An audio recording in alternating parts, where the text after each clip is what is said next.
Male kenyam kejan guas me bane video tora bane jiguch lore ke Dr. Riek Machar IDP menteke push cam cha lore cha lore jan bane guja nogo nakaja nat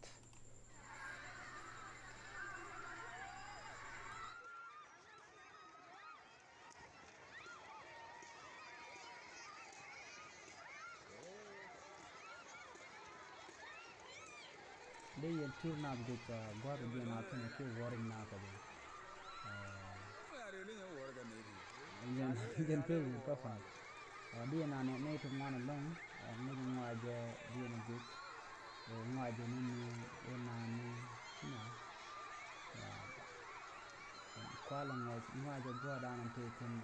ko na je ke je wala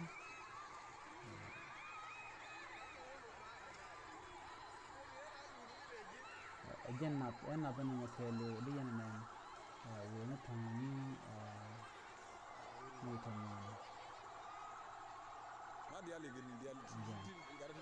la kandi tarbiyale kenan tarbiyale kenan kata kan tarbiyale kwarati tarbiyale tin jarir na charga ka gwadan to ka kam tin diyan ko na diyan len bani ko na ena wali bana ture kini jan chalur longan rengna cha lore chalur longan nas jen maka jena maka jena nuari maka rengna cha man kwala bor ko kwero jen lere tek nas lere jaga jagwa ko chode shush kana chonyu gar ke te kurun wan chuina yenen ko kele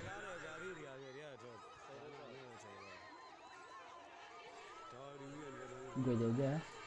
de yenen yana ka kam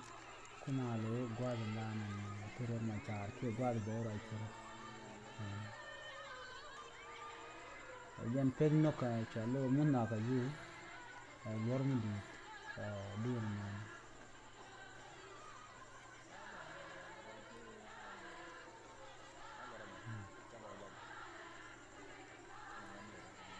mage long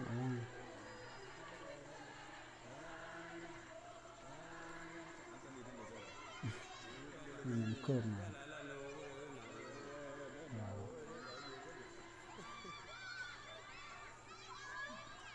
gwachloy na tes ko share video me share jagwich men gor ke long la nuari nokan kwar long ka kwar ken shi kula goro dong de ken ka le ka shi ko shoje shu na ga daga kamne mishi mal de tana tama dong tala ramde le chuch ga kamne ko na te win te gol chu na long de yan ne no chu na no ka je o de mal der ben no cha kula no ne ko na politician ne ten kon den ku no la rwach ki ku kan don no go ku ko de yan ne jal ka na ki mo de ma de ne nokan ne no de mal der ben kwa o mekan ne content ka long mekan kana na go de mal ben go de ma na be je na nokan de mal der ben ten de mal der ben which gwa me jira me judir gore jinna bi subscribe to the channel na ko ene to ko ku mari ko ne de no na nyamo dia jelum tin ka la dia la to ni to go ni man ko no ni yarwani en ka kuida dia to kamal bye bye